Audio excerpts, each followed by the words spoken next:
The flip of a pancake revealed more than breakfast secrets. Welcome to Marple Mysteries. I am your host, Harrington. Drop a comment. Where are you solving this mystery from? Reading your locations brings a smile every time. Let's begin. It was a Thursday morning in June. Warm enough to open the windows, but not warm enough to justify Fritz Brenner cooking breakfast in a sweatband like a Wimbledon finalist. Still, there he was, flipping pancakes with the solemnity of a man prepping a nuclear launch, while I leaned against the kitchen counter contemplating whether the third cup of coffee would give me superpowers or heartburn. "Fritz," I said, "you do know you're cooking for two sedentary men, not the U.S. Olympic wrestling team?" Fritz gave me that look, the one that suggested I was speaking a dialect of sarcasm they didn't use in Switzerland. "These are buckwheat pancakes. Mr. Wolfe requested them. And there are exactly 6. That last part was pointed, because the week before I'd pinched an extra when no one was looking. I was about to mount a defense when we both noticed it at the same time. There were 7 pancakes. Not 6. 7. The stack was uneven. One of them didn't look quite right. A little thicker, a different shade of brown. Fritz for once didn't speak. He set the spatula down slowly. "Archie," he said in a tone that meant I'm not crazy, but if I am, I need confirmation. "I didn't make that 7th pancake." I stepped closer and poked it with my fork. Denser cold, and the scent was off. The other pancake smelled like comfort and maple syrup dreams. This one had a faint undertone of lemon, sharp, synthetic, out of place in Fritz's strictly gourmet zone. I sniffed, turned it over, and found what looked like a tiny slip of wax paper, baked flat into the bottom. "You didn't bake this," I said. "Somebody planted it." Fritz blinked. "Planted a pancake?" It was a ridiculous sentence, but I nodded, because that's what it looked like. "Bring it to him," Fritz said. "Oh, I fully intend to." Which is how I found myself standing 15 minutes later in Nero Wolfe's office, holding an unauthorized breakfast item on a dessert plate and getting one of Wolfe's looks, the kind he usually reserves for vegetables with Latin names or men in two-tone shoes. "Yes, Archie," he said without lifting his eyes from the book he was reading, "that does appear to be a pancake. You will forgive me if I do not rise in alarm. You'll rise in interest," I said, "once I show you what's inside it." I handed it over. He sniffed. His nose twitched. He turned it over, saw the embedded slip of wax paper, and raised both eyebrows, almost aerobics for Wolfe. He picked up a letter opener, delicately pried the paper loose and unfolded it with care that suggested he expected poison ink. The paper was waxy, thin, like it had been wrapped around something. There was a single line typed in a thin courier font. "You missed it last time. This one is your fault." He read it twice, then passed it back to me with his usual economy of gesture. "It's anonymous. Completely. Fritz swears he didn't make it. I believe him. Someone got into the kitchen before breakfast. That," Wolfe said, "is an intrusion." "I thought that'd get your attention." He closed the book. "Lock the doors. Inform Mr. Brenner that no one is to enter. We have had a trespass. That is intolerable." I started for the door, then paused. "You think this is connected to that case from last month? The Jameson arbitration?" "I think nothing, not yet. But someone's blaming you. Says you missed something." "Yes." He leaned back. "A rare claim." I nodded. "Want me to start digging?" "Begin with Mr. Brenner. Reconstruct his movements since dawn. Then proceed to the delivery vendors. No one entered this house unseen. We will determine who sought to attract my attention by culinary forgery." He closed his eyes. "I will consider," he said, "whether to allow it." And that, folks, is how a pancake put Nero Wolfe on the scent. You'd be amazed how fast a kitchen turns into a crime scene when the suspect is breakfast. By 10:30 a.m., The only thing sizzling in Fritz's domain was his temper. He insisted that his pantry inventory was precise to the bay leaf, and if someone had snuck in to add a foreign pancake to his griddle, they'd done it with the magician's finesse. "You have to understand, Archie," he said, pointing at the storage cabinet like it had betrayed him personally. "The batter I use, there is only one bowl. It is accounted for. And this," he gestured to the intruder pancake, now residing on a white china dish under a glass dome Wolfe had commandeered from the dining room. "This is sabotage." "Yeah," I said, "but subtle sabotage. The kind that comes with a calling card." Wolfe had ruled out Fritz early. Even if Fritz had gone momentarily insane and whipped up a cryptic lemon-scented flapjack to send a message, he wouldn't have baked a note into it. The man folds his laundry like a diplomat handling ceasefire documents. "Who else had access to the kitchen this morning?" I asked. "No one," Fritz said. "No one entered the house after I woke." "Did you leave the back door unlocked?" He looked scandalized. "I of course not. Well, maybe for 2 minutes while I took out the compost. That was enough. 2 minutes of unlocked door in Manhattan is practically an open invitation."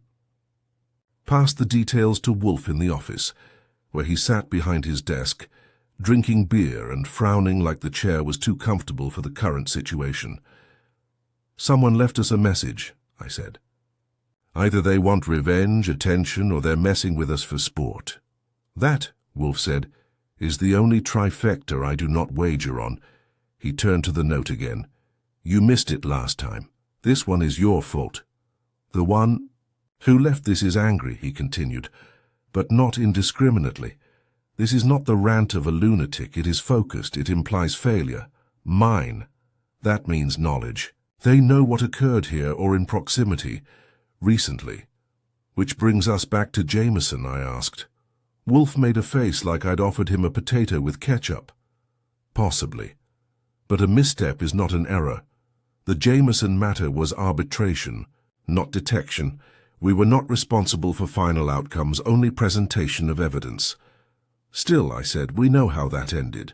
1 week ago, Edward Jameson lost the inheritance lawsuit. He was bitter, vocal, and said some colorful things about you on his way out. He's not subtle enough for a pancake. That, I had to admit, was true. The buzzer rang. I went to the hall. A woman's voice came through the intercom, crisp and urgent. "This is Carla Burnett. I need to see Mr. Wolfe.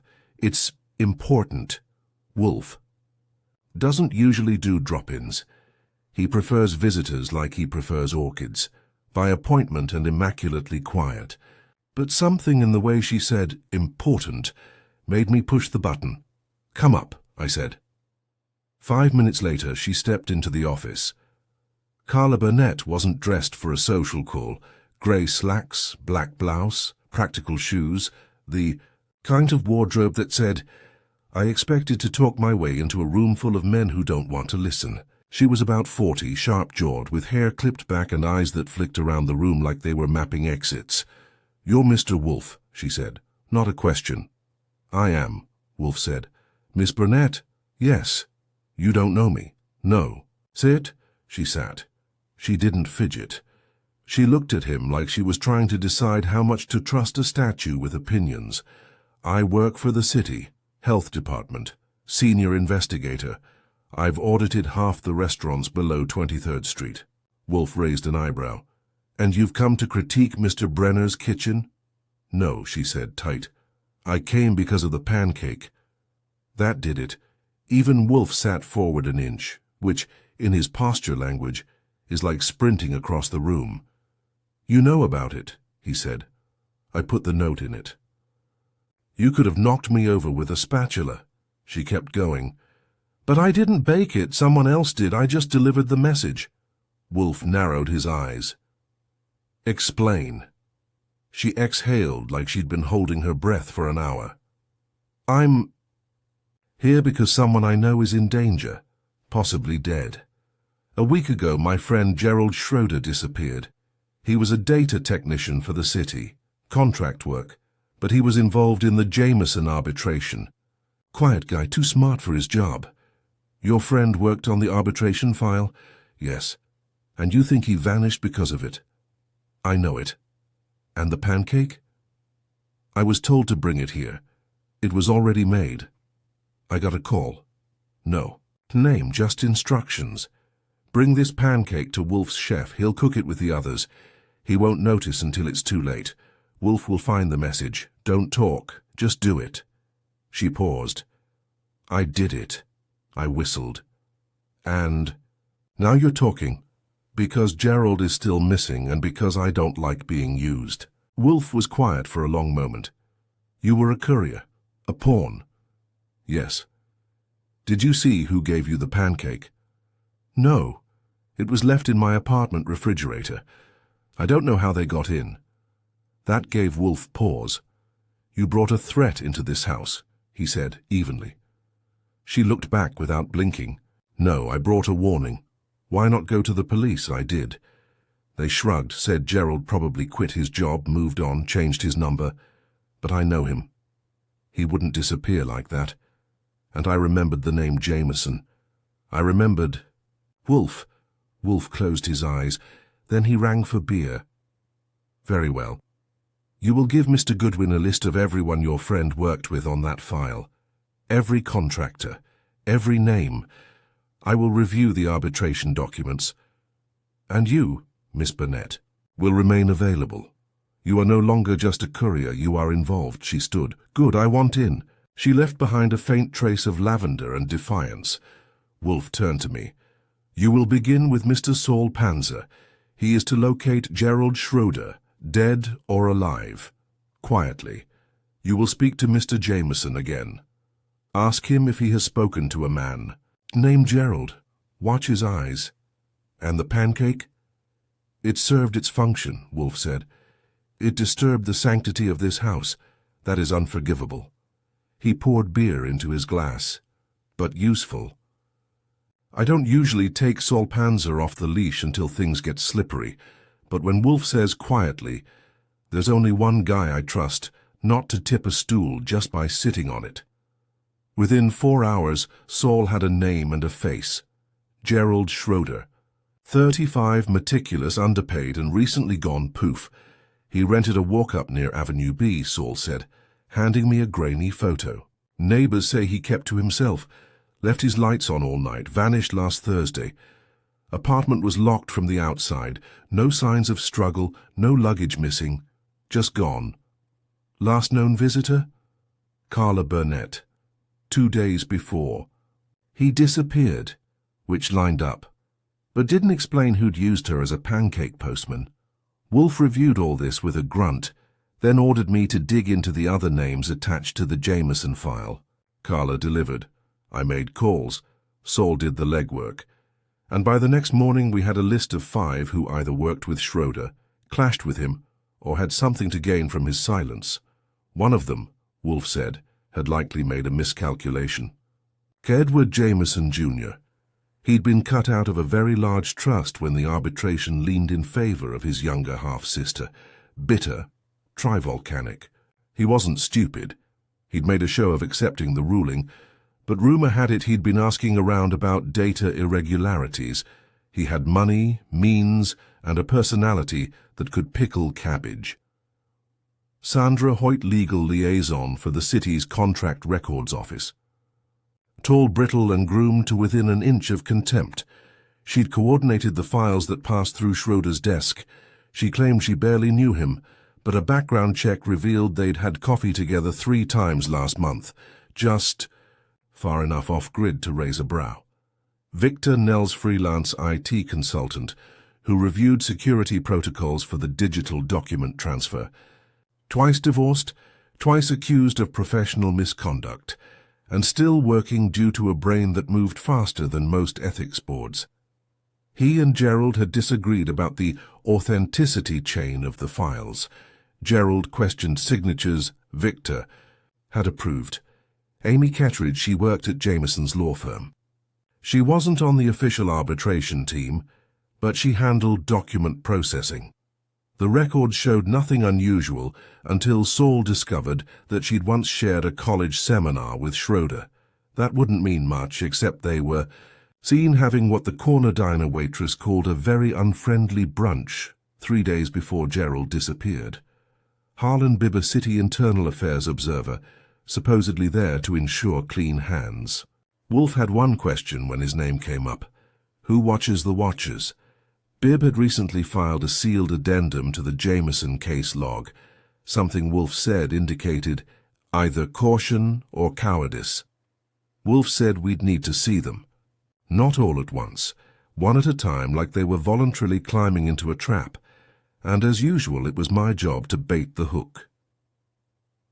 Edward Jameson, Jr. I caught up with him at a squash court on Park Avenue, where he was pummeling a ball like it owed. Him money. He wore a headband, designer shorts, and an attitude that could choke a horse. Mr. Jameson, I said. Archie Goodwin. I'm with Nero Wolfe. He stopped mid-swing. No comment. I haven't asked a question yet. You will. He wiped his face with a monogrammed towel. I suppose this is about the arbitration. You're investigating your own failure. Not quite. We're investigating a pancake. He blinked. A man who worked on your case disappeared last week. Gerald Schroeder. That got a reaction, not shock, not sympathy, calculus. Like he was trying to decide what I already knew. I heard something about that, he said carefully. Wasn't he the one obsessed with metadata? Always worried someone was tampering? You tell me. I barely met him. But the way he stared at the files, like they talked to him. You talked about him with anyone? He gave a thin smile. Why? Am I a suspect? If you were, I said, you'd already be in Wolfe's office, trying not to sweat. That wiped the grin off his face. I've said what I know, he said, and walked off. Sandra Hoyt, she made me wait in a midtown office full of steel furniture and minimalist artwork designed to make you feel underdressed. When she came in, she was carrying a file folder and a martini-level chill. Mr. Goodwin, I expected someone older. I moisturize. She didn't smile. I showed her the photo of Schroeder. I knew him, she said. He was thorough, overly so. Some called him paranoid. In this line of work, that's a compliment. What's your sense of his disappearance? Unrelated to me, but possibly related to the Jameson file. She raised one eyebrow. That file is closed. Are you planning to reopen it? We're reopening something. The front door of the brownstone was left ajar by whoever baked a lemon-scented threat into our breakfast. Now that got a flicker of curiosity. Had no personal connection with Mr. Schroeder. Then why the coffee meetings? She paused just a beat too long. He believed someone had manipulated the document chain. He wanted my opinion. What was your conclusion? She looked me dead in the eye. I told him not to pursue it. As Victor Nels met me in a tech cafe that looked like a spaceship married a college dorm. He was 38, wore a hoodie and typed while talking. Gerald was too narrow-minded, he said. Wouldn't believe a checksum unless he ran it twice. Is that a bad thing in your business? It's annoying, especially when you've signed off and some desk jockey wants to rehash everything. You two argued? He accused. Me of rushing a signature clearance. I told him to submit a challenge. He didn't. Why not? Maybe he realized he didn't have proof. Or maybe... He stopped typing. Maybe he found something bigger. I waited. He said nothing more. Deet. Amy Ketteridge. Amy Ketteridge worked from a private office at the law firm. She was polite, articulate, and very careful with pronouns. Gerald and I were acquainted, she said. We had disagreements, but I wouldn't call them personal. The brunch says otherwise. She looked surprised I knew. He reached out to me, said he was worried about a file trail. Said something about missing dates, odd metadata, wanted a second pair of eyes. And you said? I said he needed to go through proper channels. I wasn't going to blow the whistle based on gut feelings. Was he scared? She hesitated. Yes, I didn't take it seriously. I should have. 5. Harlan Bibb found Bibb at a corner diner in Soho pretending to read the Times while watching the door.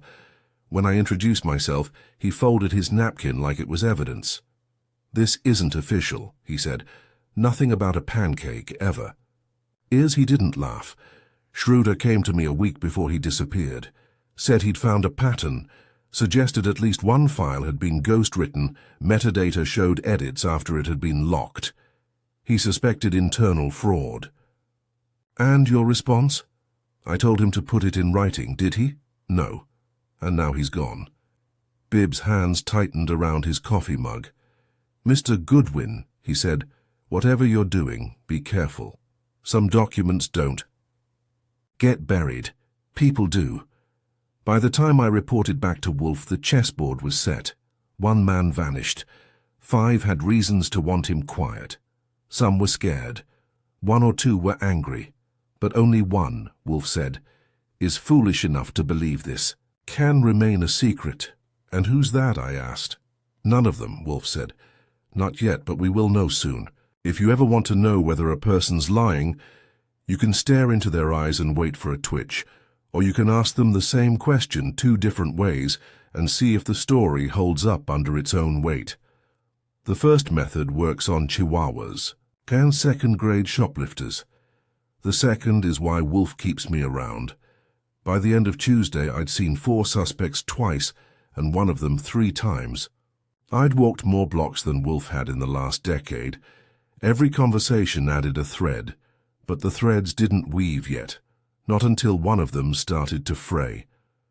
Let's take it from the top. Edward Jameson, Jr., the twitchy inheritor. I caught him again, this time outside a private club on East 70th. He was smoking a cigarette like it had insulted his tailor. "I told you everything I know," he said before I even opened my mouth. "That's just it," I said. "You knew Gerald's name, right?"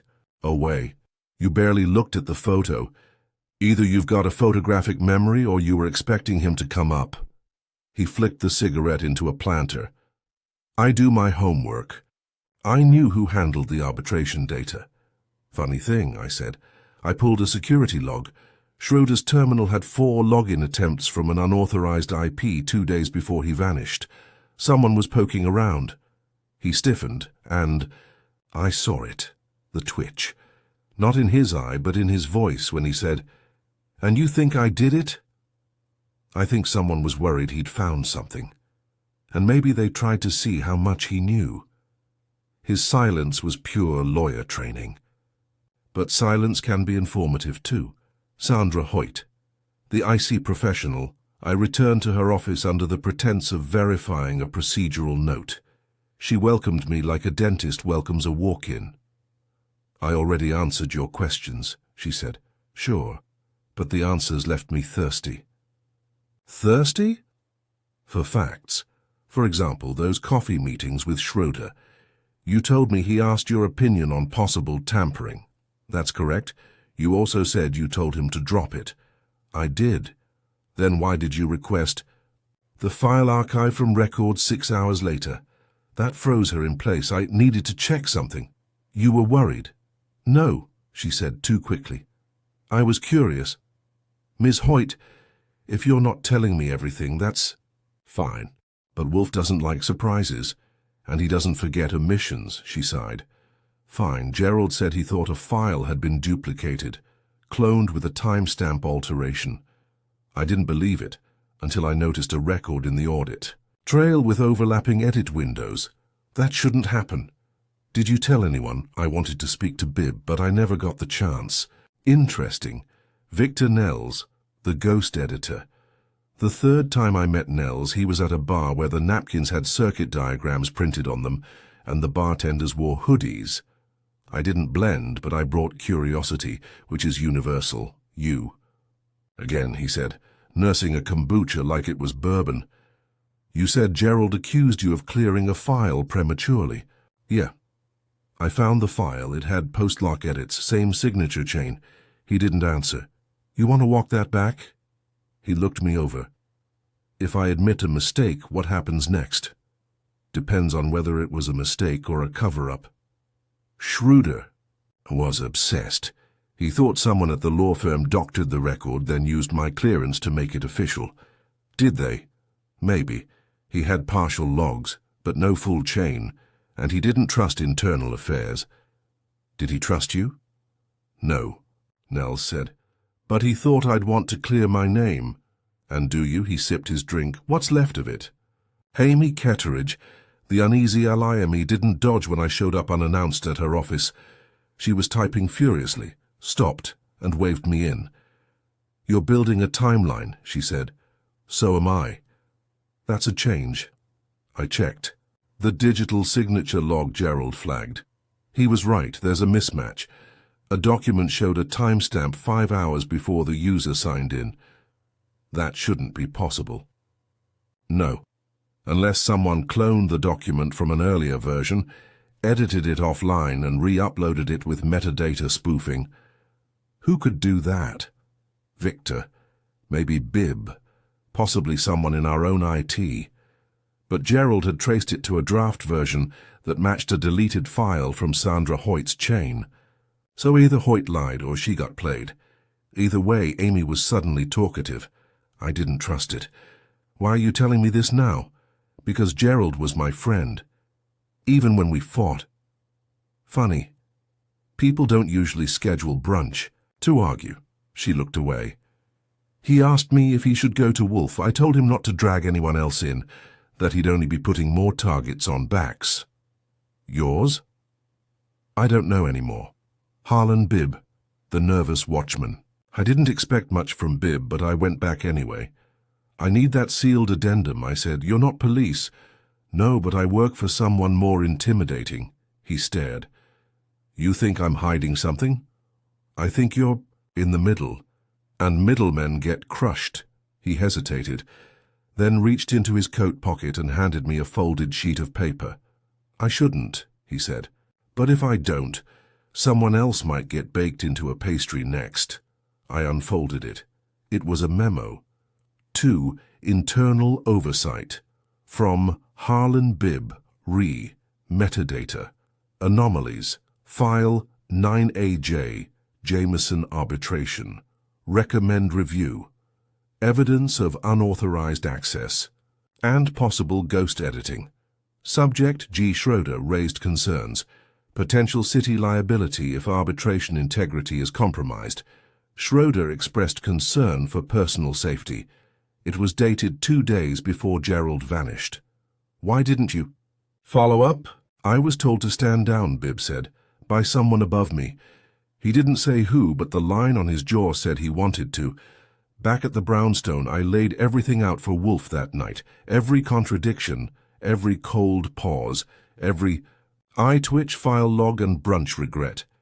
He didn't interrupt once when I finished. He leaned back in his chair, sipped his beer, and closed his eyes. We are very near the root, he said. 2 more steps and it will be exposed. 2 steps? 1, we retrieve the missing document. It still exists. Schroeder believed so, and Miss Ketteridge confirmed its clone. 2, we summon them, all of them, to this office. Classics. Trap? No, a stage. For what? Wolfe opened his eyes. For clarity and justice. If you know anything about Nero Wolfe, it's this. He does not tolerate disruptions. So when something goes missing inside the brownstone, not money, not blood, but a file, you'd better believe that registers as a seismic event. It began innocently enough. I'd just returned from delivering a progress update to Saul Panzer, who was tailing a city IT rep, suspected of slipping fake timestamps into official records. Wolfe was at his desk, digesting a beer and contemplating a roasted quail Fritz had cooked for lunch, when he asked me for the Schroeder packet. The original file Miss Burnett gave you, he said. The one marked 9AJ. I nodded. I stashed it in the cabinet. Top drawer. Retrieve it, please. I did. Or I tried. The drawer opened, the folders were there, the labels untouched, but the file in question, gone. I stood there for a moment, blinking at the empty slot like it might reappear out of guilt. Archie? Wolfe prompted. Yeah. I said slowly, we've got a situation. Wolfe didn't respond, he just turned his head slightly like a dog hearing thunder, and waited. I checked the drawer again. No dice. The folder marked 9AJ had vanished without a trace. It was here yesterday, I said. I remember. I double-checked the entries from Ketteridge's email. I recall, Wolfe said, his voice flattening. And you locked the drawer? I did. He stood. No, he didn't stand. That would be unthinkable. But he did sit up a fraction straighter. For Wolfe, that's DEFCON 1. I want everyone who has entered this room in the past 24 hours listed. Name, time, purpose. Just you, me, and Fritz. Then we have a trespass. Somebody got in and took it. He shut his eyes. That file, he said, was bait. They feared what we might find, not what we had. They feared exposure. I nodded. So they broke into the safest place they could, our office, to reclaim the risk. But in doing so, he said, opening his eyes, they have confirmed their guilt. I swept the house like a guy who'd lost his wallet, only angrier. No sign of forced entry, no prints on the drawer handle that didn't belong. Even Fritz insisted he hadn't entered the office. He looked visibly rattled, like he'd let a ghost through the kitchen. They took it while we were home, I said. Yes, Wolfe murmured. They were watching. They waited for our pattern. But only a few people knew we had that file. Indeed. And now we know the trespasser is among them. He picked up the phone. You will call them, Archie, all 5, and Miss Burnett. Inform them that a document has gone missing. We will discuss it, here, tomorrow, 8 o'clock sharp. Group gathering? He nodded once. They will come to cover their tracks or defend them. Either way, we will sift what they bring. The next morning arrived with a moody drizzle. I laid out the chairs. Wolfe selected the beer. Fritz laid on a nervous breakfast of smoked trout and rye toast, because, as he put it, a disturbed office makes unstable menus. At 7:55 p.m. the bell rang. First in was Sandra Hoyt, still composed, still distant. She nodded toward the chair like it offended her personally, then sat. Amy Ketteridge followed, less icy but distracted. She clutched her bag tightly and didn't greet anyone. Next, Victor Nels, hoodie damp from the rain, earbuds in like we were interrupting a podcast he didn't even like. Edward Jameson arrived in a suit that looked like it cost more than my car. He carried a cigar in one hand, unlit, which he tapped against his palm like it held back his temper. Harlan Bibb entered last, eyes scanning corners, lips tight. Then Carla. She hesitated in the doorway, then came in. She didn't sit. She stood behind Wolfe's desk and looked directly at the rest of them. They took it, she said, didn't they? Wolfe didn't speak. I shut the doors. Thank you, Wolfe said, for coming. I will be brief. A file, document 9AJ, has been stolen from this office. Not a duplication, not a copy, the physical artifact. Removed from my desk under locked conditions. No one moved. You all knew we possessed it. Only one of you feared what it might prove. Victor gave a sharp laugh. And we're just assuming someone here did it. Not assuming, Wolfe said, demonstrating. He gestured at me. I walked to the center and held up a sheet. This is a printout of the metadata log for document 9AJ. The copy Gerald Schroeder flagged. The one that proves it was tampered with. Victor blinked. You said it was stolen. It was, I said. But I made a hard copy yesterday. It's not comprehensive, but it's enough to show edits were inserted at a time when no one was authorized to access the file. Jameson bristled. So what does that prove? That someone, Wolfe said, fabricated part of the arbitration evidence. After the record was sealed, Gerald found it. He traced it to Sandra Hoyt's chain. Then he vanished. All eyes turned to her. I didn't forge anything, she said, standing.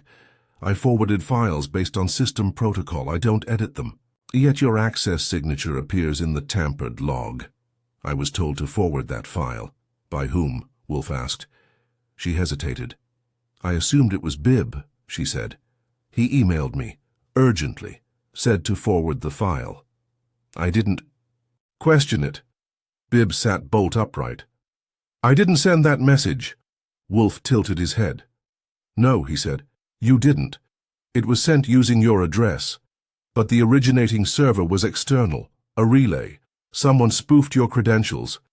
Then who? Wolfe lifted a finger. The person who had access to the internal logs, who understood the metadata, who knew Gerald was paranoid enough to make a duplicate log entry and smart enough to hide a real one inside a personal drive. That drive, he said, turning to Amy, was in your possession until 4 days ago. Amy's face drained. I didn't take the file, she said. I didn't. Perhaps not personally. But Gerald gave you the final piece. And someone learned that. They took it before we could. Who? She whispered. Wolfe pointed. Mr. Nels, Victor stood. You're kidding. You were cleared because Gerald confronted you. You thought he was bluffing. Then you learned he had proof. You logged in after hours. You spoofed Bib. You used your former contractor credentials to slip in and reclaim the threat. You have no... The spoofed packet was routed through a VPN registered to a consulting firm. Yours, Mr. Panzer, retrieved the log this morning. Victor looked around. Even if I did, he said carefully, you can't prove I did anything. To Gerald? No, Wolfe said. Not yet. But you'll explain the file theft to the police, along with your sudden interest in metadata manipulation, and the records that show you entered Gerald's apartment 3 days before he vanished. How do you... Fritz's kitchen door has a creak, Wolfe said mildly. So does Gerald's. Victor froze. You made noise, Wolfe said, and we were listening. That night the house was quiet again. The file was gone, but the copy would suffice for the police. Carla stayed long enough to cry quietly in the front room, then left without speaking. Fritz served pheasant with barley pilaf, and Wolfe ate slowly, each bite deliberate. He didn't speak until dessert. They tampered with truth, he said finally. Then tried to erase it. And failed. Of course, truth is like yeast. It rises even in the dark. I poured more coffee. You know, I said, you should write greeting cards. He didn't answer. He was already thinking of orchids. The morning after Victor Nels was escorted out in polite custody, I expected a brief moment of victory. A nod from Wolfe, a second slice of toast, maybe even a grunt of approval. Instead, I got a list. It was handwritten. Wolfe's thick block letters as precise as a court summons, and at the top, underlined twice, was one sentence. This is not finished. You'd think that exposing a data-scrubbing cyber weasel with forgery credentials and a guilty conscience would count as progress. But Wolfe wasn't smiling, and neither was I, because something was off. For starters, Bib called. That alone was suspicious. He'd rather swallow a stapler than voluntarily speak to me again. But he didn't ask questions, didn't offer clarifications. Just one sentence. Be careful what you dig for, Goodwin. They're watching. He hung up. I told Wolfe. He folded his hands on his gut. He's afraid, not of prosecution, of retaliation. From whom? He closed his eyes. Someone with more to lose than Victor Nels. Carla. No, Wolfe said. Carla is frightened, not dangerous. Then who? Wolfe didn't answer, but I could tell he had a theory. He just wasn't ready to say it aloud until...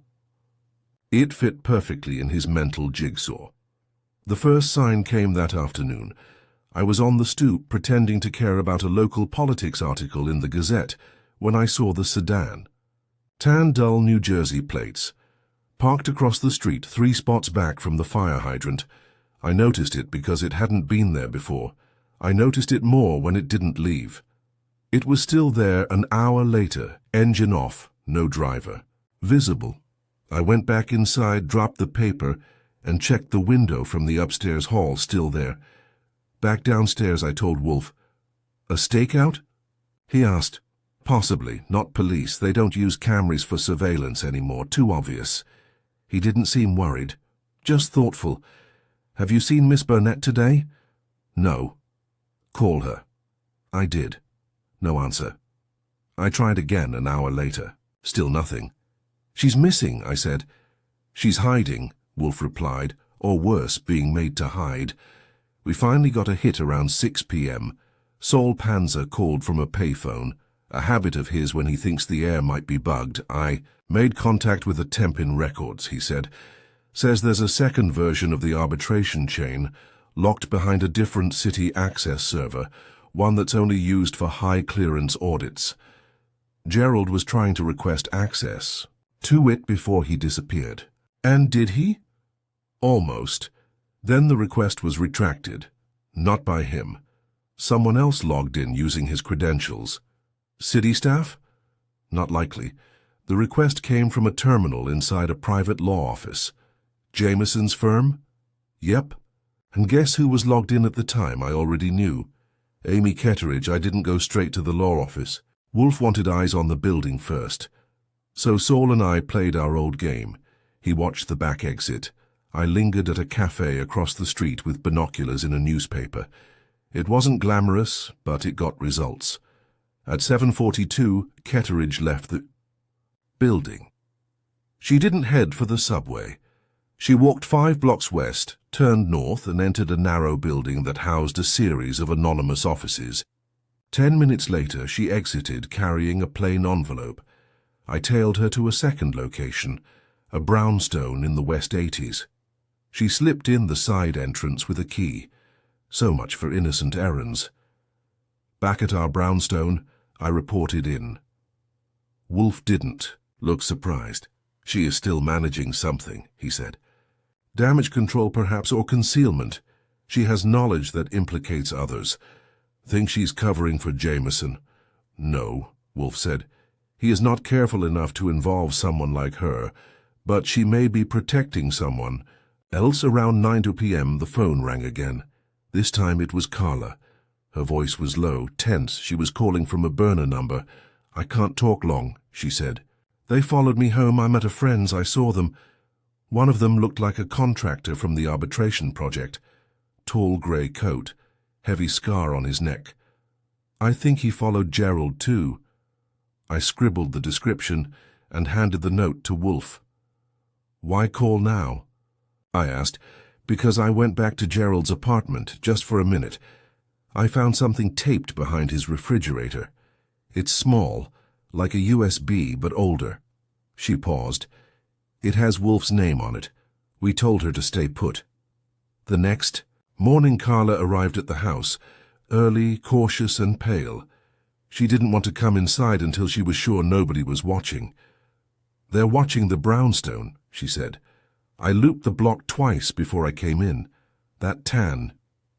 "Said it moved last night, then returned." I passed her note to Saul. He disappeared out the back. Then we examined the drive. It was a mini SD card in an adapter case, carefully labeled NW, chain proof, K timestamp. It took 10 minutes to get it decrypted, even with Fritz's help. Turns out he took a computer class in 1999 and has never forgotten a thing. When the file opened, Wolfe's face shifted from curious to satisfied. "This is it," he said. "What is?" "The original timestamp record. Gerald backed it up before it was overwritten.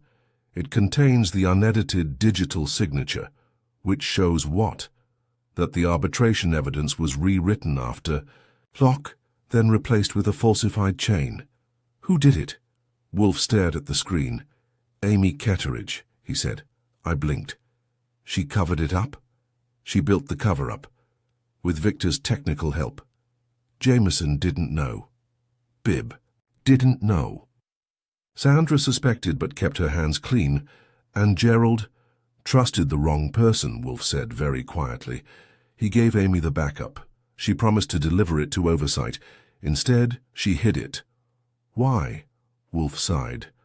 "Because she once loved him. Because she thought she could erase it before others found out. But someone else knew. Someone who didn't trust her silence." An hour later, the tan Camry disappeared. Saul followed it. Amy Ketteridge was brought in at 3 p.m. She didn't resist. She cried eventually. But Wolfe didn't watch. He simply handed the drive to the authorities. That night the brownstone was quiet again. Fritz served roast chicken with rosemary. Wolfe drank slowly. There was no talk of pancakes. "Wolfe," I said as dessert came. "And was it worth it? The file? No. The chaos, the surveillance, the trespass." He looked at me. "Archie, nothing of value was lost. The illusion of order was disturbed, not order itself." "I don't know," I said. "Carla looked like someone who'd seen a ghost. Amy will never practice law again." He lifted his fork, stabbed a slice of poached pear, and said, "That, Archie, is justice. Ghosts, tears, and all.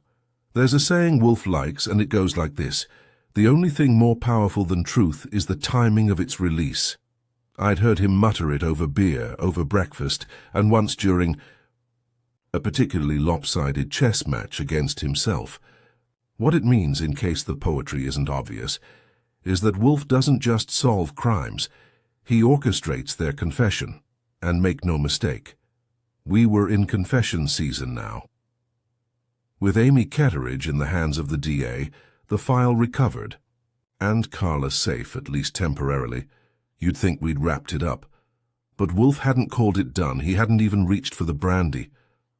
That meant something or someone was still floating free, untethered by consequence. He was waiting for one final piece to drop into place, and on Thursday morning it did. It began with a phone call. Sandra Hoyt. She didn't say hello, just, "I need to come over." Wolfe didn't hesitate. "Yes, now." She arrived within the hour, sleek and pale, like a statue that had learned to regret. She wore sunglasses, but they came off the moment she sat. I was standing at the wall when she turned to Wolfe and said, "Victor wasn't the only one." Wolfe barely blinked. "No, I imagine not." She took a breath. After the arbitration closed, I received an anonymous email. It included a warning that a technical discrepancy had been introduced into the audit chain. The sender wanted it corrected quietly. They knew I had clearance. Did you respond? No, but I didn't delete it either. Why not? Because I suspected who sent it, and I didn't want to make an enemy. Who did you suspect? She hesitated. Then Amy. Wolfe closed his eyes. Go on. 2 days later, Gerald Schroeder contacted me, said he'd uncovered inconsistencies in the edit logs. I denied knowledge. I was scared. But when he said he'd found proof, I told him, off the record, to leave it alone. I thought that would end it. Wolfe opened his eyes. It didn't. No, she said. He gave a backup to Amy, and I think she, at first, meant to help him. But then things changed. She buried it, and then he vanished. Wolfe nodded. Do. You know what I regret most, she asked. He raised a brow. Not trusting that the system would handle it, I thought quiet meant safe. I was wrong. Wolfe stood, slowly, monumentally. You will testify, he said. She nodded. I'll sign whatever you need. No, Wolfe said. You'll say it in my office, with them present. The stage was set by late afternoon. Wolfe had me call Edward Jameson Jr. and Harlan Bibb. The others, Amy and Victor, were unavailable for obvious reasons. Carla, by Wolfe's request, stayed home. When Jameson arrived, he was combative. Bibb looked like he hadn't slept in 3 days. Sandra was silent, perched at the far end of Wolfe's office with a glass of water she hadn't touched. Wolfe didn't speak until the room was still. Then he folded his hands and said, You are all here because one lie remains. Jameson scoffed. If this is another attempt to humiliate my family— Mr. Jameson, Wolfe interrupted, your family humiliated itself when it attempted to rewrite the truth with metadata. My concern is not inheritance. It is accountability. He turned. To Bibb. You were asked to investigate. You were told to stand down. Who gave that instruction? Bibb looked at him. Mr. Wolfe. Now, Mr. Bibb. The man wilted visibly. "A partner at the firm," he said. "Senior counsel, a man named Leo Farber." Jameson's head turned sharply. "Leo?" "Yes," Bibb said. "Your firm was protecting him. He coordinated the arbitration strategy. When discrepancies were found, he buried them. Amy Ketteridge worked under him. So did Victor. But it was Farber who sealed it." Wolfe leaned forward. "And when Schroeder tried to sound the alarm?" "They shut him down," Bibb said. "I think Victor did the heavy lifting. Amy helped. Farber covered it. When the audit trail started to unravel, they panicked." Jameson stood. That's slander." "It's fact," Wolfe said coolly. "And soon admissible evidence. Sandra Hoyt has seen the chain. She has confirmed the falsified email that initiated the concealment effort, and Mr. Panzer has acquired proof that Farber routed access through 3 terminals." Wolfe stepped back only slightly, only enough to signal it was over. Jameson sat, slowly. He looked older in that moment, smaller. "I didn't know," he said. "I only wanted what was mine." "And you were willing to let others break the law to reclaim it?" He stopped. "No, not like this. You will give a statement," Wolfe said, and Jameson nodded. "Because when Nero Wolfe says you will, you do." That night, it rained. A slow, thick drizzle that rattled against the window screens and drummed the roof like a metronome. I made 2 phone calls, one to the DA, one to Carla. She was safe. Tired, but safe. Wolfe didn't gloat. He didn't even smirk. He merely returned to his book, Pliny the Elder, if you can believe it, and let the silence settle. It was 11:30 when I finally asked Wolfe, "When did you know it was Farber?" "I didn't," he said. "Not precisely. But a forgery of that scale requires oversight, protection. Jameson was a fool, not a strategist. Ketteridge was guilty but not confident. Hoyt was frightened. Victor was capable but not ambitious. And Bibb? Bibb had nothing to gain, only something to lose." He looked at me. "That left one person a hidden hand, one whose name was never mentioned yet controlled the outcome." "And the trespass?" "Farber likely dispatched a proxy, perhaps Victor, perhaps someone else, but it was his command, and now it is his failure." I leaned back. "You think the DA will go all the way?" Wolfe closed his book. "I think truth has been served. What the courts do with it is their concern." Then he rang for beer. The next morning Fritz made buckwheat pancakes. "Voluntarily?" I asked, raising an eyebrow. He nodded. "With lemon zest." Wolfe sniffed his serving suspiciously before taking a bite. "I assume," he said, "that these contain no hostile missives." "Just butter," I said, "and maybe a little closure." He gave the smallest grunt of acknowledgement, which for Wolfe might as well be applause. "Very well," he said, and ate. There's a special temperature that settles over the brownstone. When Wolfe is preparing for war, not a raised voice, not even a dropped spoon, just a stillness so heavy the floorboards seemed to hold their breath. By Friday evening, that temperature had dropped to freezing. Wolfe had barely moved for 3 hours, dictating notes to me in clipped Latin, sipping beer like it was an afterthought and waiting for them to come. The office had been prepped, chairs arranged, files sorted, the room polished by Fritz himself, which meant it looked like no crime had ever happened in the world, let alone one in Wolfe's house. At 7:59 p.m. the buzzer sounded. Wolfe didn't look up. I went to the door. The first to arrive was Sandra Hoyt. She wore the same composure as before, but with a hint of resolve. The kind of look people get when they've decided to stop surviving and start testifying. Behind her came Harlan Bibb, shirt collar loose, eyes bloodshot, carrying a slim envelope like it might explode. Next was Carla Burnett. She stepped into the foyer with care, as if the building itself might try to send her a message, but her shoulders were square. Whatever fear she'd carried in with her that first night had hardened into something steadier. And then, 10 minutes. Late Edward Jameson Jr. strolled in, not in a suit this time. No monogrammed cufflinks, just a black sweater, jeans, and an expression that said he'd already been through the ringer and wasn't sure which part of himself had come out the other end. Wolfe didn't speak until they were seated. I shut the doors, turned the lock, and leaned against the bookcase. Wolfe looked at no one in particular as he began. "I rarely host such unpleasant guests," he said, "but necessity requires discomfort. You are here because we are at the end." No one replied. Wolfe continued, voice steady as clockwork. "Over the past week, we have unraveled a web of deceit woven through a city arbitration process. Documents were falsified, metadata chains were altered, individuals were compromised. One man vanished, most likely because he would not stay silent. Gerald Schroeder's disappearance remains unconfirmed, but its motive no longer does." Jameson shifted.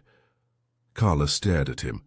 "Miss Ketteridge and Mr. Nels have confessed to manipulating internal logs," Wolfe said, "but they did not originate. The scheme, they were tools. The source, unmentioned, protected, was Leo Farber." At that, Bibb spoke up. "He's in custody now." "Indeed. And the system will deal with him. But your presence here, Mr. Bibb, is to address your own silence." Bibb looked down. "I filed my report. I tried to escalate it. And then—" "Stood down," Wolfe cut in. "Out of fear, perhaps, or calculation. Your ethics are not my concern, but your actions permitted delay. Delay permitted cover-up. And cover-up led to a trespass in this house, a trespass that is, for me, intolerable." He turned to Jameson. "You did not know," Wolfe said, "but you benefited, and so you became invested in the outcome of a falsehood. Your refusal to question its legitimacy enabled men like Farber to act with impunity." Jameson swallowed. "You didn't ask," Wolfe said coldly. "You saw what you wanted to see. That is not a defense. It is cowardice in tailored clothing." Jameson said nothing. Then Wolfe turned to Sandra Hoyt. "You saw the signs," he said. "You were approached with an invitation to deceive. You did not act, and yet when pressed you cooperated." She nodded once. "That," Wolfe said, "I can abide." Finally, he addressed Carla. "Miss Burnett," he said, "you risked much to bring a message into this house. You were used, yes, but you chose to defy that usage, and then you found the key. The backup Gerald hid. The record they thought erased." He reached to his desk and held up the drive. "This," he said, "is truth. Not conjecture. Not suspicion. A digital fingerprint of guilt. A man's final act of defense against silence." He set it down gently. "No one in this room is blameless. But some have paid their price already. Miss Ketteridge, who turned cowardice into sabotage. Mr. Nels, who put intellect above ethics. Mr. Farber, who pulled their strings." He folded his hands. "I have no further questions, nor need of speculation. The authorities have what they require." And then he leaned back. "You may go." No one moved at first. Then Jameson stood. He looked at Wolfe, really looked, and something in his face changed. Not shame exactly, but resignation. "Will I be charged?" "That is not my domain," Wolfe replied, "but I suspect your name will not shine in the record." Jameson gave a single nod and walked out. Sandra followed. Then Bibb. Carla hesitated. "Thank you," she said. "No," Wolfe said. "Thank Gerald." Then she was gone too. The silence after a gathering like that doesn't hum. It settles thick as gravy. Fritz came in with brandy, poured it in silence, and left without asking questions. I moved to the window, watching the street lamps flicker across the sidewalk where, just days ago, a pancake brought our world to a boil. "You did it," I said. "Of course." "Neat little trap." Wolfe sipped his brandy. It required only patience and a chair that doesn't squeak. I selected it myself. I chuckled, then stopped. Think they'll find Gerald? Wolfe stared into the distance. I hope so, he said, but we have given him a voice at last. Later that night, I asked Wolfe something that had been bugging me. You never told me why you took this case. It started with a pancake and a cryptic note. You barely blinked. He didn't answer at first. Then he looked at me. Archie. This house was violated. That alone was sufficient. But more than that. Yes, he said, because someone tried to hide the truth beneath the skin of a breakfast. That insulted my appetite. He drained the last of his brandy. And my intellect. The brownstone was clean again. You wouldn't know from looking at the place that a forged pancake had launched a city-wide reckoning, or that a man had disappeared for knowing too much. That's part of the charm of working for Nero Wolfe. No matter what fresh chaos shows up at the door, the books are always alphabetized, the orchids watered, and dinner served at exactly 7:15. The Tuesday after Wolfe concluded his verbal demolition derby, we got word. Gerald Schroeder had been found alive barely. Saul was the one who brought the news. Gerald had been dumped at a bus terminal in Newark, dehydrated, dazed, but breathing. No ID, no memory of the last 10 days. Someone had held him just long enough to delay, and released him just soon enough. To avoid murder charges. He'll recover, Saul said, but he's not ready to talk. He doesn't need to, Wolfe replied. He's already told us everything. I wish I could say that nailed the lid shut, but real life has hinges. Farber was indicted for fraud and obstruction. Victor Nels flipped like a mattress and gave a full deposition. Amy Ketteridge took a deal, disbarment and community service, in exchange for testimony. The city launched a quiet internal audit of 5 more arbitration cases. It's amazing how many documents got nervous when the light came on. Jameson? He vanished from public view, though someone spotted him at a yoga retreat in Vermont, trying to find emotional clarity. Good luck. With that, as for Carla Burnett, she returned to her job at the health department, but I got the sense she wouldn't stay. People like Carla burn too brightly for bureaucracy.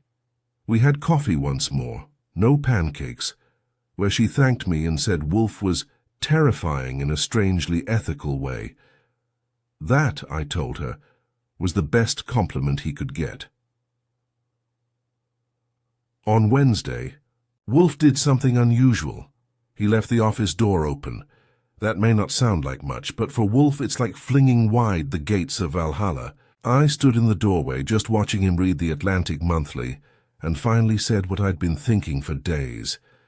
You know, I still don't get it. He turned a page. You are not specific.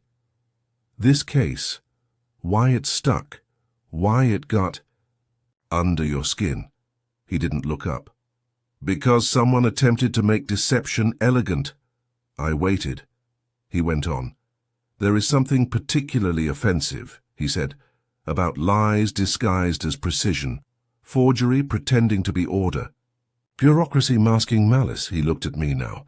When you tamper with the truth, that is crime. When you tamper with the structure of truth, that is something worse. I leaned against the doorframe. So that's what the pancake meant to you. It was a metaphor, a subtle trespass, deliberately chosen. Whoever delivered it understood. Me. Or thought they did. He took a long breath, and I could not allow them to be correct. Later that night, Fritz served us a dinner of roast duck with plum glaze and braised leeks that might have won a medal in another country. Wolfe ate, slowly, deliberately, even for him. The storm outside had quieted to a drizzle. Inside all was still. After coffee and a dish of poached pears, Wolfe set down his fork and sighed, not from fullness but completion. It is finished, he said. You sure? I asked. He nodded. There are no more illusions left. That. Here's all one can hope for. I stacked my napkin. You know, not every case gets to end like this. He raised an eyebrow. You mean justly? No, I mean completely. All the ends tied, the culprits named, the victim recovered. Indeed, he said. And still, justice is not tidy. It is accurate. That must suffice. He pushed back. From the table. I will retire. Good night, Archie. Night, sir. I stayed in the kitchen a while longer. Fritz came in, wiped the already clean counter, then poured me a second cup of coffee without asking, the way only someone who's watched you for years does. You are unsettled, he said. Maybe, I said. Not sure why we won. Wolfe solved it. Everyone's accounted for. Except the man who ordered the pancake, I nodded. No name, I said. No fingerprints. Just a clever idea and a lemon-scented grudge. Fritz gave the tiniest shrug. Some people like fire. Others prefer smoke. I went up to my room around midnight. Rain tapped at the windows like it wanted in. I sat in the dark, thinking about lies and truths and what it costs to bring the latter out of hiding. Then I remembered something Gerald had written in one of his logs right before he vanished. Truth can be fragile, but when it shatters, the shards are sharper than lies. I didn't tell Wolfe that quote. He doesn't need encouragement. Still, it stuck with me. And in case you're wondering, yes, Fritz made pancakes again. But this time I supervised the whole prep, start to finish. Flour measured, eggs cracked. No notes, no substitutions, and definitely no anonymous spice packets. When he set the plate down in front of Wolfe, the aroma was plain and perfect. Wolfe lifted his fork. Fritz, he said, are these safe? Completely, Fritz replied. Wolfe took a bite, chewed, and nodded once. They will do. And just like that, the brownstone was whole again. By the time spring finally shrugged off its coat and New York hit a comfortable 70 degrees, the last echoes of the pancake case had faded into the background noise of the city. You could walk past City Hall and not see a single face you recognized from the arbitration fallout. Leo Faber's name had been nudged out of the papers by a deputy commissioner's affair and a subway rat that bit 3 tourists in a single morning. The city, as always, moved on, but inside the brownstone we hadn't entirely. I don't mean we were brooding. Wolfe wouldn't allow brooding under his roof. He says it's a waste of the mind's reserves and entirely undigestible. But there was something left unspoken between us, a space not quite filled by orchids or duck fat or even closure. I tried to describe it to Saul one afternoon over coffee. It's like we finished the puzzle, I said, but one of the pieces doesn't lock in. It fits, technically, but it moves when you touch it. Saul, being Saul, just nodded. You think Gerald knows? I think he suspects. I also think he won't say anything more unless Wolfe invites him. He should. I don't think he will. Wolfe was in the plant rooms most of that week, fussing with a new shipment of Paphiopedilums, ladies' slippers if you speak less Latin than a monk. It usually calms him. This time it made him more pensive. On Friday morning, after a silent breakfast and a 3rd cup of coffee, he finally spoke. Archie. Yes, sir. We must write to him. I looked up. Gerald? He nodded. A note. Personal. You will draft it. I will sign it. That raised a brow. Wolfe doesn't send personal notes. He sends summonses. I took out a pad. To what end? I asked. Wolfe's eyes didn't move from his eggs. To acknowledge. Acknowledge what? That he was right. The letter we sent was 2 paragraphs long, handwritten in Wolfe's surprisingly elegant script. Mr. Schroeder, your instincts were accurate. The truth you unearthed survived its concealment and outlasted its enemies. That is not always the case, and it is seldom easy. I commend your courage and your discretion. Be at peace in the knowledge that the trespass has been addressed and the record amended. Sincerely, Nero Wolfe, simple, sharp, and dignified. I mailed it myself. A week later, a small envelope arrived addressed to Wolfe. No return address, just one of those plain store-bought cards with a watercolor of a stone bridge on the front. Inside, in small, careful handwriting, "Thank you. I thought I was alone.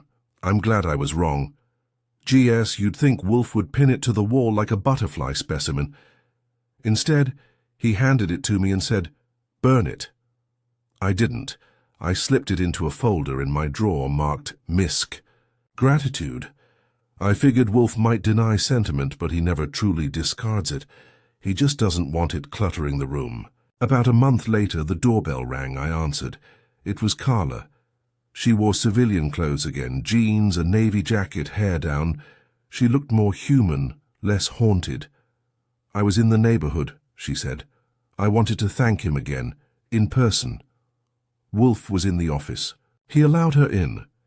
She sat quietly across from him for several minutes before she said, "I've taken a leave." He raised a brow. "The health department's fine, but I want to do something else. Maybe train in forensic data recovery. Help people like Gerald before they disappear." Wolfe sipped his beer. "Good." She glanced around the office. "It's so still in here," she said. "That is deliberate. Do you ever get tired of stillness?" He stared at her. "I detest motion for its own sake. Stillness is not the absence of action. It is the clarity to choose action." Carla nodded, then stood. "I don't think I'm wired for stillness," she said. "That is your advantage," Wolfe replied. "Use it well." She left. I found myself thinking about that exchange all week. Wolfe, the immovable mountain. Carla, the river looking for a way forward. And me, somewhere in the middle. The bridge, maybe. Or the poor sap who's supposed to keep both from eroding. Still, it felt right. Some people collect stamps. Others scars me. I collect endings. Good ones, bad ones, messy ones. But this one was clean. Honest. That Sunday, Wolfe allowed himself a third helping of Fritz's grilled lamb with lemon rosemary sauce and a baked turnip gratin, so good it should have been classified. Afterward, he sat back and reflected out loud, as he sometimes does when his digestion is serene and his conscience clear. "The danger," he said, "is always in the subtleties. A forged signature is obvious. A gunshot is audible. But a digital edit, misdated by seconds, can unmake a man's credibility." I nodded. "Truth isn't always loud." "No," Wolfe said, "but it must always be durable." He raised his glass. "To the Pancake," he said. I chuckled. "To Gerald." Wolfe clinked his glass against mine. "To both." And just like that the matter was done, the house returned to its sacred rhythms. Fritz resumed baking without suspicion. The mail went back to being boring. Saul took another job, and the front door stayed locked, with one ear still listening just in case the city sent another message folded into batter, because in this town there's always another trespass waiting to be baked, and always a wolf waiting to taste the lie.